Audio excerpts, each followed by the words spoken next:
بداية كنتوجه بالشكر والتحية لموقع هيس تيفي إلكتروني على التغطية ديالو المهرجان فرصة الصداقة لمسرح الطيف في نسخته السادسة. بداية نبغي نشير بأن هذا المهرجان كيندرج في إطار واحد الفلسفة ديال جمعية روابط الصداقة من أجل الاهتمام بالطفل المغربي بصفة عامة، والطفل اللي كيتواجد في واحد المنطقة ديال كيعاني شوية من الهشاشة، شوية من ضعف الإمكانات الثقافية والتربوية اللي كتسمح للطفل المغربي باش يفجر الطاقة ديالو. وهذا علاش جا هذا المهرجان ولا جات هذه الفكرة من أجل الاهتمام بهذا الطفل. علاش المسرح ديال الطفل؟ أولا كنعتبروا في جمعية روابط الصداقة بأنه هو مدخل أساسي من أجل رفع التعلمات ديال التلاميذ، من أجل مدخل أساسي لتغيير واحد الرؤية أو واحد المستوى ديال التمدرس ديال التلاميذ، من أجل فتح آفاق أخرى أو إمكانات أخرى للتلاميذ. أن المسرح ممكن نغيروا واحد مجموعة ديال السلوكات السلبية ولا واحد الظواهر المجتمعية السلبية اللي كتزيد، منها العنف، منها الهضر المدرسي، منها المخدرات. وفي هذا الإطار كيندرج أو في هذا السياق، هذا هو السياق العام ديال المهرجان اللي هذه السنة هذه هي النسخة السادسة ديالو. تمكنا هذه السنة أننا كنقدروا نقولوا بأن هذه تمكنا الجهوية بعد 5 دورات من العمل في مجموعة ديال الجمعيات واحد المؤسسات التعليمية سواء ديال القطاع العمومي أو القطاع الخاص من أجل المشاركة في هذا المهرجان. وهذه السنة كانت عندنا مجموعة ديال المشاركات خارجية من مدينة طنجة على سبيل المثال، من مدينة تطوان. الطموح ديالنا طموح أي فاعل كيهتم بالمسرح بصفة عامة ومسرح الطفل خصوصا، هو أن هذا المهرجان هذا يبقى يحافظ على الاستمراريه ديالو رغم مجموعه ديال العراقيل سواء لا الماديه ولا الاداريه اللي ما كتسمحش يعني ان الفعل المسرحي داخل مدينه طنجه او المغرب بصفه عامه يحظى بواحد الاهتمام والتواجد. اذا كطموح كنتمناو الاستمراريه ديال هذا المهرجان وباقي المهرجانات اللي كتهتم بالمسرح. ايضا طموحنا بان يكون هذا المسرح هو ممارسه او لا تقليد، لان كنعرفوا الاهميه ديال الفعل المسرحي بالنسبه لتحسين المستوى ديال التلاميذ وتحسين مجموعه ديال الظواهر السلبيه داخل المجتمع. طموحنا كبير ان هذا المهرجان يتحول من المحلي الجهوي لما لا يصبح تجربه وطنيه رائده داخل مجموعه ديال التجارب. اعتقد بان الفلسفه ديال الجمعيه او بصفه عامه الفاعلين من اجل الاداره ديال المهرجان ان ما كتقتصرش في المشاركات كاع على المؤسسات التعليميه، ولكن الفتح على الفاعل المسرحي بصفه عامه، وكمرحب بجميع المشاركات اللي كتهتم بالمسرح ومسرح الطفل على الخصوص. لما سبقت وقلت في البدايه بان ايمانا منا في الجمعيه او بالدور الرائد والفعال ديال المسرح، فبالتالي داخل الجمعيه او داخل المهرجان اداره ديال المهرجان ان كل المشاركات مرحب بها سواء داخل المؤسسات التعليميه او كل الجمعيات والانديه الفاعله المهتمه بالشان المسرحي وخصوصا مسرح الطفل. شكرا لكم. وفيما يخص المشاركات فهناك مشاركات نوعيه. طبعا اهم شيء هو بالنسبه لنا كنجله التحكيم هي العمليه غادي تكون صعبه جدا لقيام فرز اللي غادي تحصلوا على الجائزه بطبيعه الحال الاولى او جائزه احسن تشخيص الى غير ذلك. ولكن بالنسبه لنا اولا ومبدئيا كاع الاطفال المشاركين في هذا المهرجان هم اطفال مجرد انهم شاركوا في هذه المسرحيات بطبيعه الحال حنا كنعتبروهم ضمنيا راهم فازوا، لانه الفوز ما كتجلاش في انك تحصل على جائزه او غير ذلك، لانه كتحكم فيها عده عوامل بينها العمل الميكانيزمات وبطبيعه الحال اخراج نص الى غير ذلك. ولكن في عمق الشيء فمجرد ان الطفل يفرح ويشارك في تظاهره من هذا النوع هذه بحد ذاتها جائزه كبرى لنا كلنا احنا اولا كاباء او كمؤطرين او كناس كيتلقاو هذا الابداع هذا. فيما يخص المهرجان حد ذاته فهي بادره طيبه، احنا كنشكروا كاع المنظمين بشكل مباشر او غير مباشر او الساهرين على انجاح هذا النوع من المهرجانات، وكنطالبوا بالمزيد لانه هذا الشيء هذا غادي تكون نتيجته حتميه انه غادي نشوفوا بطبيعه الحال اطفال موهوبين اللي هذه المشاركات ديالهم او هذا الايمان اللي عندهم خاصه فيما يخص المسرح مادام كنتكلموا عليه الان انه غادي ينعكس عليهم بشكل ايجابي في المستقبل، خاصه فيما يخص دراستهم وتاهيلهم وتحضيرهم نفسيا وجسديا ايضا وعقليا بانهم يستوعبوا كاع المتغيرات اللي كاينه في المجتمع ويكونوا واجدين على انهم يكونوا رجال الغد ويحملوا المشعل بالشكل المناسب اللي كنتمناوه. ومسألة أنه المسرح واش غادي في تطور هذا سؤال كبير وكيتطلب بطبيعة الحال الدقة في الجواب، ولكن احنا ما غاديش نقولوا بأنه غادي في تطور أو ما غاديش في تطور لسبب بسيط، أنه من هذا المنبر ما يمكنناش نحسموا في هذه المسألة هذه، ولكن اللي ممكن نقولوه هو أنه دائما هناك أمل. فهذا التجارب وخير دليل على ذلك هو مثلا هذا المهرجان، فإن دل على شيء إنما يدل على أن هناك رغبة في تطوير العمل المسرحي وإعطاء إضافة نوعية للمشهد خاصة على مستوى المسرح المدرسي. غادي في تطور أو ما غاديش، احنا نقولوا دائما هناك إشراقة بطبيعة الحال كتجي تضحيه بنكران الذات. ملي كنشوفوا واحد الناس بحال هاد الاساتذه اللي كيأطروا هذا المهرجان او الناس اللي بطبيعه الحال دعموا هذا المهرجان بشكل مباشر او غير مباشر كما قلت قبل قليل، فملي كنشوفوا هذا الشيء كنقولوا هناك امل.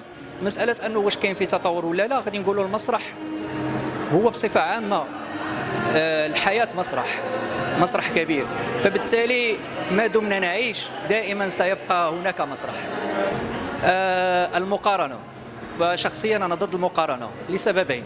السبب الأول هو أنه جيل التسعينيات كانت عنده شروط وكانت عنده إرهاصات وإكراهات مختلفة على الشروط وعلى الإكراهات وحتى المتغيرات اللي تعيشها الطفل أو تعيشها الشاب أو المبدع بصفة عامة في هذا الوقت، لأنه كما نعلم جميعا بأنه حتى على مستوى التقني فهناك تغيير كبير بين التسعينيات وبين الآن. إذا حتى وجه المقارنة هنا غادي نوعا ما غادي نظلموا الجيلين إذا جينا نقارنوا بيناتهم، لأنه إذا كنا على مستوى السينوغرافي في التسعينيات كان المبدع يعاني الأمرين باش يحصل على بعض الأدوات أو بعض الأشياء اللي تساعده على أنه يقدم سينوغرافيا في المستوى. الآن فالمسألة ولات أبسط وأعمق وممكن تسهل لي أكثر. إذا ما غاديش نكونوا منصفين إذا قارنا بين الجيل التسعينيات وهذا الجيل هذا وغادي نقولوا بأنه هذا الجيل أفضل ولا الآخر. اللي غادي نقول بأنه كل جيل دار بصمة مختلفة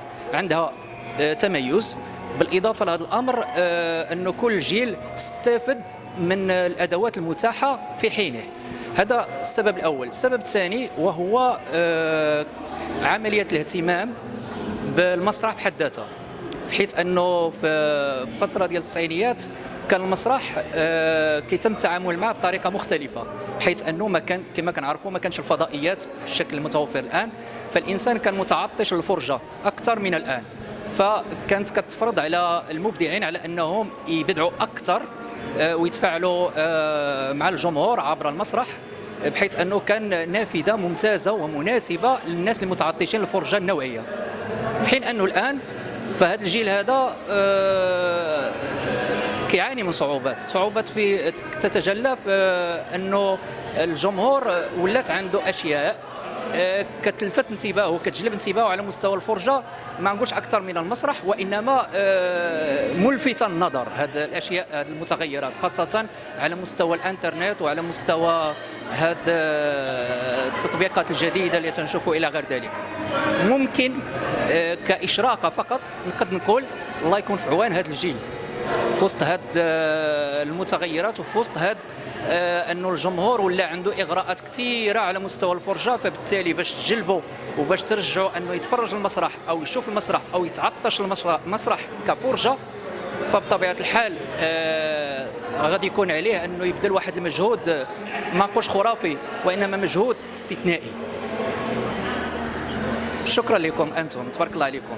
كنشكروا هذا المنبر بطبيعه الحال على هذا المجهود الطيب، وكنشكركم على المواكبه ديالكم لهذا النوع ديال المهرجانات، ويا ريت كافه المنابر انهم يهتموا بهذه النوعيه المهرجانات خاصه مهرجانات الطب. تحيه لكم.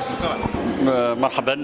بالنسبه لي كنحيي المشروع فرصتي على هذا البرنامج هذا المتميز اللي وصل الان لدورات متقدمه، مهرجان مسرح الطفل. بالنسبه لي كممارس محترف في مجال المسرح سعيد أن هناك مؤسسات كتشتغل في مجال الاجتماعي والإنساني والتربوي أنها تهتم بهذه الحلقة المفقودة في تكوين الناشئة، باعتبار أن المسرح ليس فقط كمادة ترفيهية ولكن كمادة تكوينية تأهيلية للأجيال القادمة. لأن إذا كنا كنراهنوا على الأجيال القادمة فصلنا نراهنوا على المسرح، لأن المسرح كيربي لنا الشخص، الروح ديالو، كيعطيه واحد المكانه خاصه، خليه يعتمد على نفسه. لهذا فالدور المسرح في المنظومه التربويه وفي منظومه التاهيل السلوكي للطفل وتاطير الطفل باش يصبح رجل الغد، مواطن ذو مكانه وكفاءه وقدره على المجابهه والتواصل مع الاخر واللي يخدم المجتمع ديالو بطريقه جيده. خصنا نرهنوا على المواد ديال الفنون الدراميه بما فيها المسرح. بالنسبه لي انا سعيد اننا نلقاو جمعيه الصداقه ان خلال هذا البروجي ديالها ديال فرصتي انها تهتم بالمسرح، تهتم انها تطور القدرات ديال الاطفال ديال المؤسسات التعليميه في الاحياء ديال الهامش من خلال تطويع ماده المسرح عندهم واستغلالها من اجل تاطيرهم سلوكيا ونفسيا ومصاحبتهم من اجل انهم يخرجوا من الوضعيه الصعبه اللي هما فيها. اليوم الاول يوم جميل، شفنا عروض مسرحيه متميزه، شفنا اطفال من مؤسسات تعليميه خاصه وعموميه عندهم قدره جميله على الابداع، شفنا القدره ديال الاشتغال ديال المؤطرين ديال ورشات المسرح كيفاش قدروا انهم يغيروا من ذاك الاطفال، يمنحوهم واحد القدره على الثقه في النفس، قدره على المجابهه، قدره على التقمص، قدره على التعبير على ذواتهم، وهذا هو المطلوب في المسرح التربوي والمسرح المدرسي. تحيه لكل الاطور العامله في هذا البروجي هذا، نتمنوا انها تجربه ناجحه والجميله انها تستمر. نتمنوا كذلك حنا كلجنه التحكيم اننا نكونوا عند حسن ظن جميع المشاركين، واكيد حنا غنحاولوا ان نعطيو كل ذي حق حقه، مع العلم اننا كنشوفوا جميع الفرق المشاركه خلال هذه الثلاث ايام هي فرق فائزه، مادام تم اختيارها من طرف المؤسسات ديالهم انهم يمثلوا المؤسسات ديالهم داخل هذا المهرجان فهما فائزين، مادام طلعوا فوق الخشبه ديال المسرح فهما فائزين، مادام قدروا يعبروا على الذوات ديالهم فهما فائزين. وشكرا لكم، تبارك الله عليكم. كيف جاتكم المشاركه ديالكم في هذا المهرجان؟ مزيانه. باش حسيتي انت بالخشب؟ واحد الشعور واعر. شنو هو المسرح بالنسبه لك؟ هو الادب، احساس، تحيد الخجل، كل شيء. حاجه مزيانه وكنستافدوا منها، ويعني كننصح له اللي يشاركوا فيها، هي حاجه مزيانه ماشي خايبه. التربيه، الاخلاق، كيخليونا نثقوا في راسنا، كنزولوا الخجل، بزاف د الحاجات. عجبني التنامد والجمهور والخشبه. شنو هو الاحساس ديالك وانت كتقدي المسرحيه؟ بزاف عجبني. وشنو باش كتنصح الاطفال؟ كنصحهم باش يتهم يمثلوا في هذا المسرح ويشاركوا باش يعجبوا من الحل. شنو الاستفاده اللي كتستافد من المسرح؟ بزاف د الحاجات، نثق في راسي، ماشي جرأة، تثق في راسك بزاف، حيويه، نشاط. واش المسرح شي حاجه مهمه في الحياه؟ بزاف. بحالاش؟ تمثيل بزاف د الحاجات. انت ممثل ولا ماشي ممثل؟ الرسالة اللي كنوجهها للأطفال اللي كان لازم عليهم يجيو ويدخلوا يشاركوا في مسرحية، راه كتعلمهم بعض الحاجات اللي ما يقدروش يتعلموها في الحياة ديالهم، كتزيد لهم واحد الحاجات اللي ما يمكنش زعما يتعلموها في الدار ديالهم ولا بحال مثلا يحيدوا الحشومه. حتى المسرح كيعلمك كيفاش تحيد الخجل، طرد الخجل، كيفاش توقف امام الجمهور، كيفاش تكون عندك الرغبه انك تكون هذيك وتكون ما تكونش حشمان، ما عندك شي تقول انا ما قدرتش نقف، انا ما قدرتش نعمل هذه. المسرح كيخليك تعمل هادو بزاف. واش فرحتي اليوم وانت كتشارك بالمسرحيه؟ طبعا. شنو اللي فرحك بزاف؟ فرحني بزاف هو التشجيع ديال الجمهور والحماس ديالهم وطريقه التمثيل. واش حسيتي بالخوف في الخشبه؟ شويه كاين لطخ، كاين توتر شويه، ولكن غير في الاول واقع لا في المسرحيه كامله. المهم هيدا ما كتبدا في الاول كتحسن، ما كتجو في الاول مره ثانيه مره ثالثه كتحيد لك ديك الخلعه اللي فيك. دابا شنو كتقول؟ شكون واش نتوما مؤهلين باش تربحوا الجوائز؟ ان شاء الله الا بغى الله. ولا ما ربحتوهاش ماشي مشكل، المهم عاديه. المهم عملنا التنافس ديالنا، عملنا مشاركه. حتى الا ما ديهاناش بعدا كتكون عندنا واحد. اسمي دعاء رضوان من القسم السادس ابتدائي وعضوه من فرقه احمد بوكمخ لمسرح الطفل. المشاركه ديالك في هذه المسرحيه المشاركة ديالي في هذه المسرحية هي طفل مؤدبة تلعب دور طفلة مؤدبة خصها تبقى تجمع النفايات، وواحد الولد كيبغي يجرها من داك الطريق المستقيم ويرجعها للطريق الشر، ويبقى ديما يرمي النفايات، ولكن في الاخر كيرجع الطريق صحيح. عجبك المسرح؟ حيت المسرح هو حياتي. كيعجبك المسرح بزاف؟ الطموح ديالك المستقبلي؟ الطموح ديالي المستقبل ان شاء الله طبيبة القلب ومع مزاولة العمل المسرحي. رسالة نوجه الأطفال هي يتشبثوا بالحياة، وخا الأطفال اللي كتواجههم ثقافة الموت واللي هما ضحايا سياسات الكبار، ويتشبثوا بالمسرح، لأن المسرح أبو الفنون، حيت هو من خلاله تقدر تعرض بزاف الفنون. شنو هو المسرح؟ شنو عطاك؟ شنو استفدت من المسرح؟ استفدت من المسرح الجرأة والحفظ في المدرسة، بدا كيعاوني باش كنحفظ مزيان، وثقة في النفس والمسؤولية، إحساس بالمسؤولية. كيبان لك الفرق المشاركة؟ فرق مشاركة متميزة وجميلة وعروض رائعة في المستوى. شكرا. الاسم ديالك؟ ياسمين العلاوي الدويري. شارفينا لاله ياسمين، شاركتي اليوم في المسرحية؟ اش من دور شاركتي فيه؟ في فراشة. فراشة، تبارك الله. وشنو عجبك المسرح بزاف؟ عجبني بزاف. شنو عجبك في المسرح؟ عجبتني الخشبة، عجبوني الجمهور. هي وشنو استفدتي من هذه المسرحية؟ استفدت بأن خصنا نحافظوا على النظافة ديال البيئة. وشنو هي النصيحة كتنصحي بها الأطفال؟ لنحافظ جميعا على بيئتنا. علاش؟ حيت البيئة غتلوث، دونك خصنا نحافظوا عليها باش ما تلوثش. شكرا.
فرصتنا هي الأهم.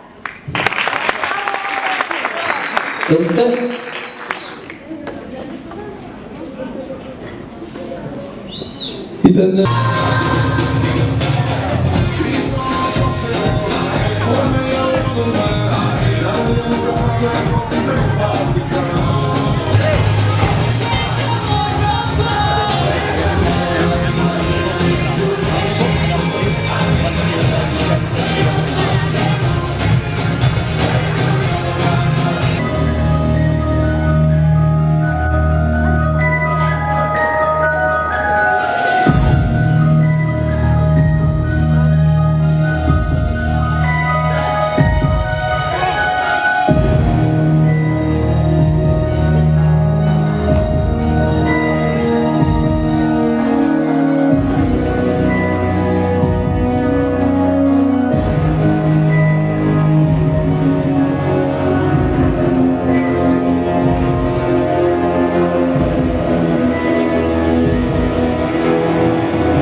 الضاية والوسخ.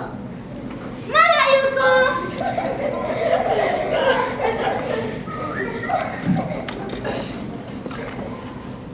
سندعونا بعد الظهر.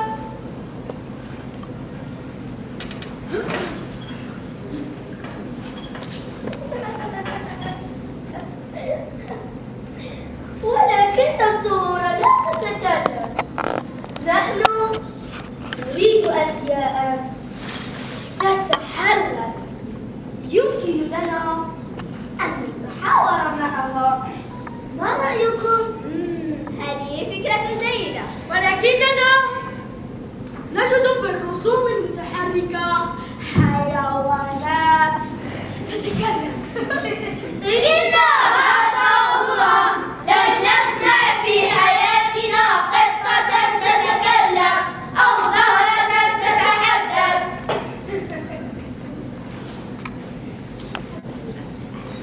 أما أنا فلا أحب، فقط أحب اللعب واللهو، ولذلك سأقف فوق هذا المرتفع كتمثال يزين ساحة المدرسة.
تسود ونبضات قلبها. اتركوني وحدي الله ماذا سيفعل؟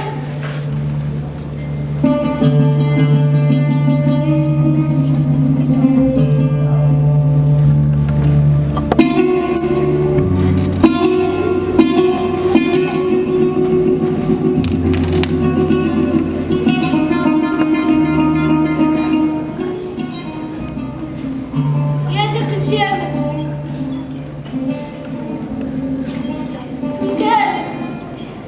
تحرك تحرك.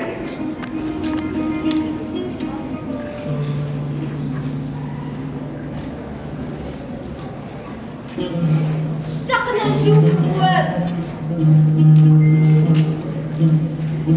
تحرك تحرك.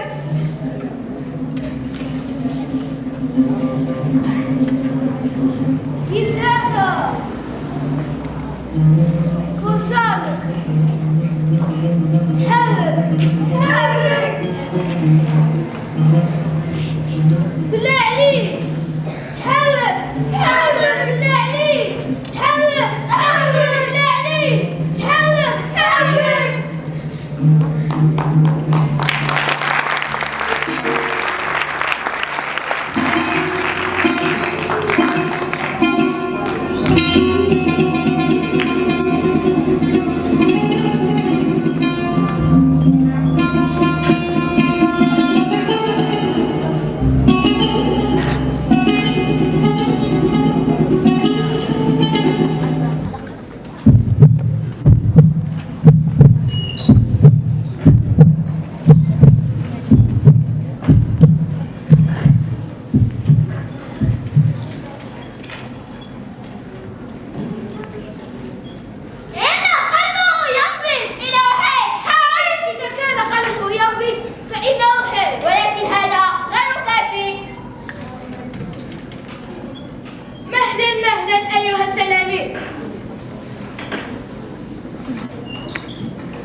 تزيين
كيلو فقط.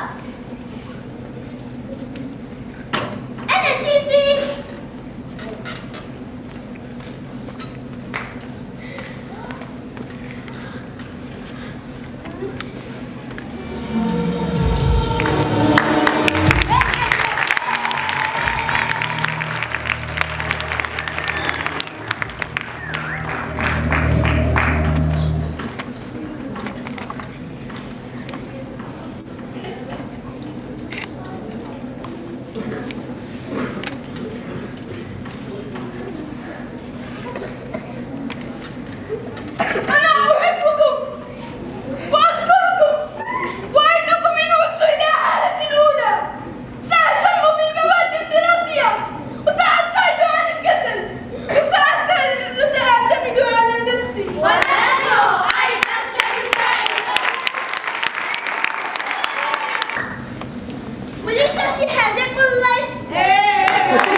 لكل بحق حقه ومخلص مسرحي يأتي.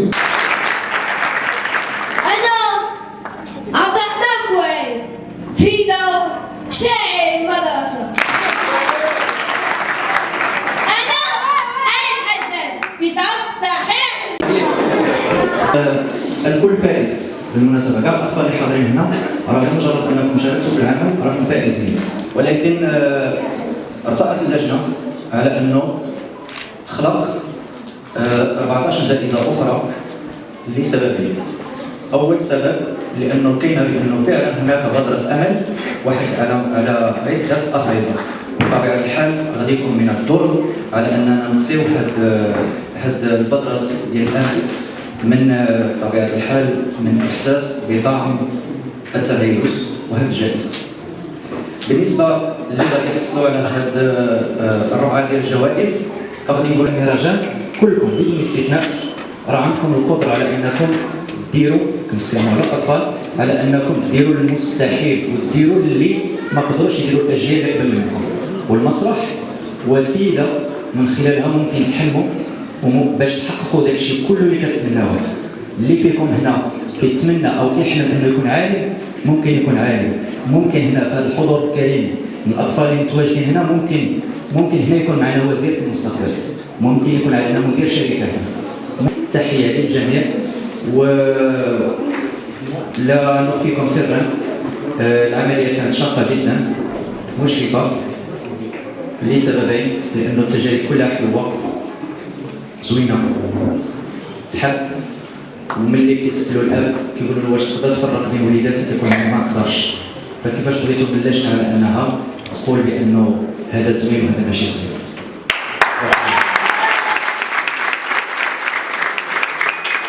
غادي نخاطب الوليدات الصغار اللي جالسين اللي جاو قبيله هما جالسين يصدقوا، ربما فاهمين ربما ما فاهمين.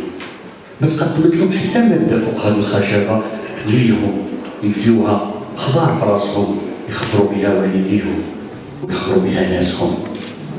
هذوك الوليدات الصغار اللي كيتسناو لينا النتائج غادي يكون لهم حكايه صغيره ولكن فيها معنى وفايده. غادي نحكي لكم على واحد المراه كبيره وما كبير غير الله، شيبانيه عايشه في راس الجبل، ما عندهاش الماء، عندها جوج قلات ديال التراب. تعرفوا قلات وليداتي الصغار ياك؟ قلات الطبيعيه اللي كنعملوا فيهم الماء ديال التراب كتعرفوهم؟ واحد ما كيعرفوهمش صدقوا عليه.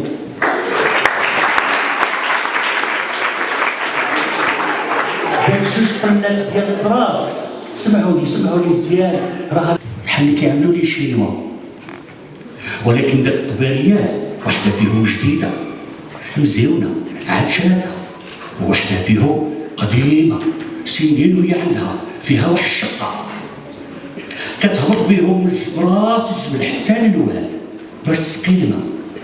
ولكن مسكينه ملي كترجع حتى للدار كتلقى قله عامره بالماء وكتلقى قله ما خاوياش حتى تحكر بزاف من نص الماء، غير النص.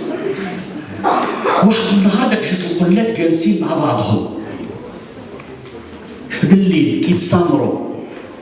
داك القله الجديده قالت القله القديمه: صاحبتي يا الحبيبه، انا لو كنت منك كنت دردات في هاد السلسله هنايا وطحت شقوفه وتهرست، انتينا ما صالحان والو.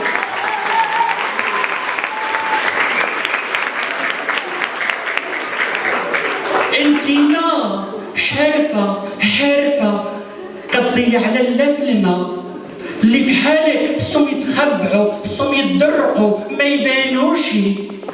يا القديمه انا نكون منك غدا في الصباح قول لا صباح الخير وقول لا رميني، عمل لي محباقه، عمل فيا المحابق، وشري شي قله جديده تكون مع اختي القله الاخرى تسقي بهم الماء باش ما تسقاش يوميا، تبقى تسقي مره.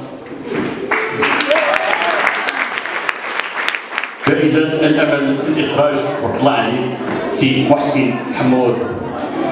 هو عنده واحد السلسلة معروفة، واحد السلسلة ديال الهبيل عنده في اليوتيوب.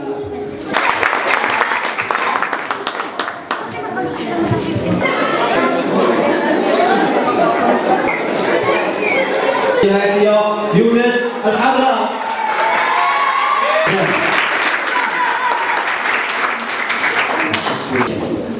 أول جائزة أمل في التشخيص هي للطفل الموهوب أيوب العدلاني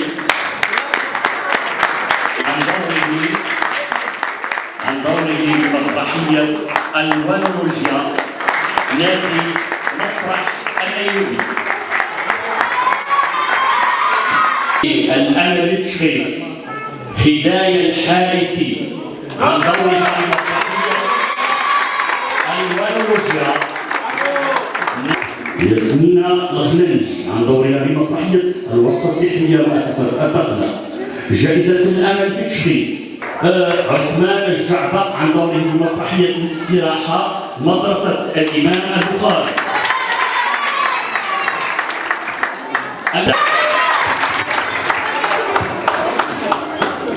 والجميل احسسنا انه مسرحيه امال مقنعه كان سينوغرافيا ديالها جميله جدا وتم توظيفها بطريقه جميله في العرض. الونروجيا جائزه الامل للعمل المتكامل. الونروجيا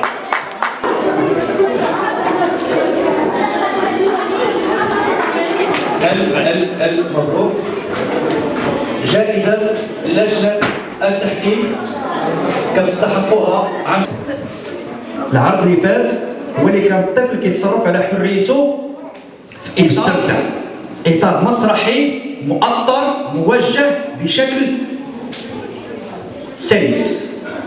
العرض اللي فاز هو اللي احترم الجمالية والوظيفية في نفس الآن فيما يخص السينوغرافيا. العرض اللي فاز هو اللي خلانا نعشقوا الفرجه المسرحيه وحنا كنتواصلوا وكنتفاعلوا مع ذاك العرض. العرض اللي فاز مسرحيه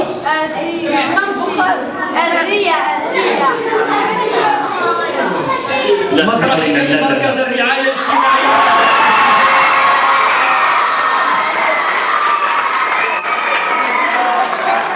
عرض مسرحي مركز الرعايه الاجتماعيه تحضير واخراج محمد الغريش.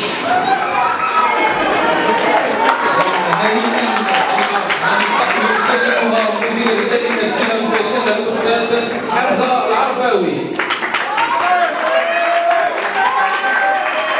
والجائزه الكبرى هي عباره عن حاسوب محمول من النوع الممتاز.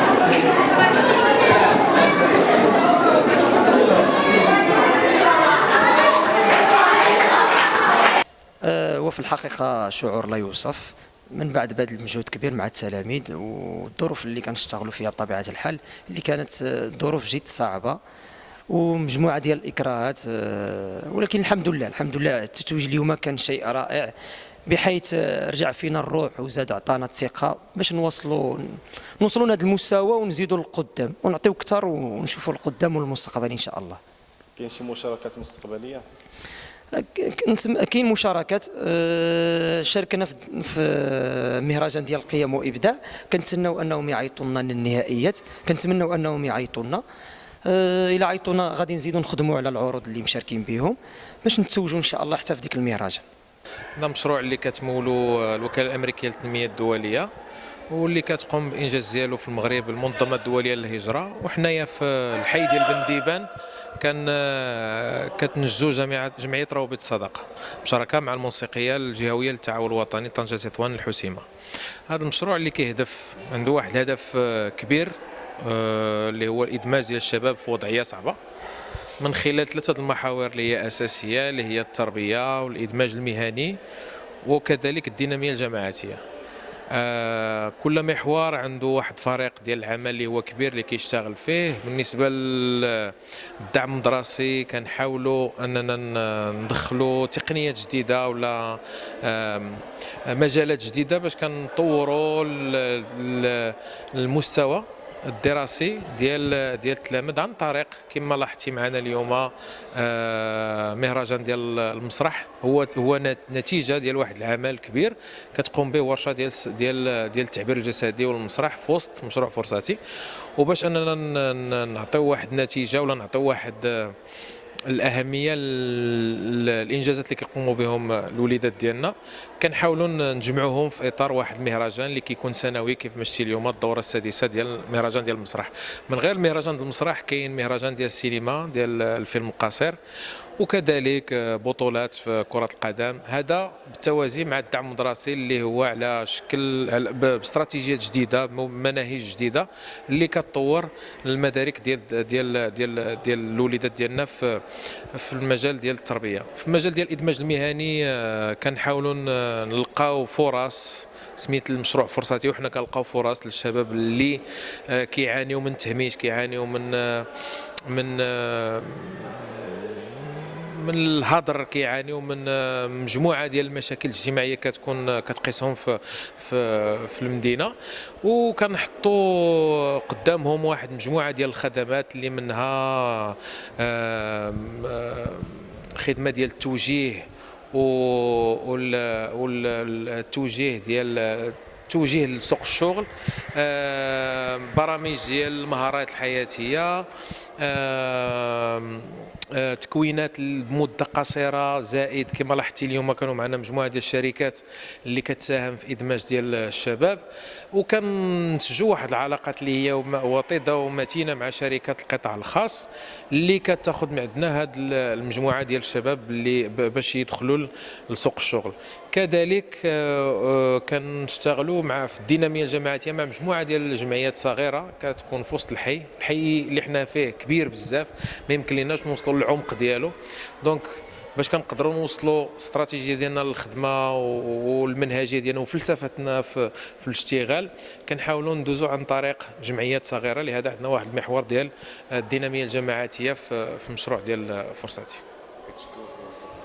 نعم، واحد الوسيط، حنا تقريبا كنشكلوا وسيط في كل شيء، وسيط في الديناميه يعني ما بين ممولين اللي هما كبار بحال الوكاله الامريكيه للتنميه الدوليه، بحال اي ممول، مع جمعيات صغيره اللي كاينه في وسط الحي اللي كتشتغل مباشره مع المستفيدين، وكنكونوا وسيط كذلك بين هادوك التلامذ اللي في وضعيه ديال الهدر وعندهم اشكال في المؤسسات ديالهم. حنا كناخذوا هادوك اللي عندهم مشكل وكنقولوا بان الطفل في واحد السن معين ان راه ضروري نلقاو فيه واحد الشويش ديال الامل، وفعلا من خلال الورشات، من خلال الدعم النفسي، بمساعده ديال المساعدين الاجتماعيين وداك الشيء كنحاولوا، والنتائج كتعطي الوكل ديالها. حنا في السنه السادسه في المشروع وكنوصلوا لواحد النسب ديال 82 حتى 92% ديال النجاح من 360 ديال التلاميذ اللي كنخدموا فيه معاهم.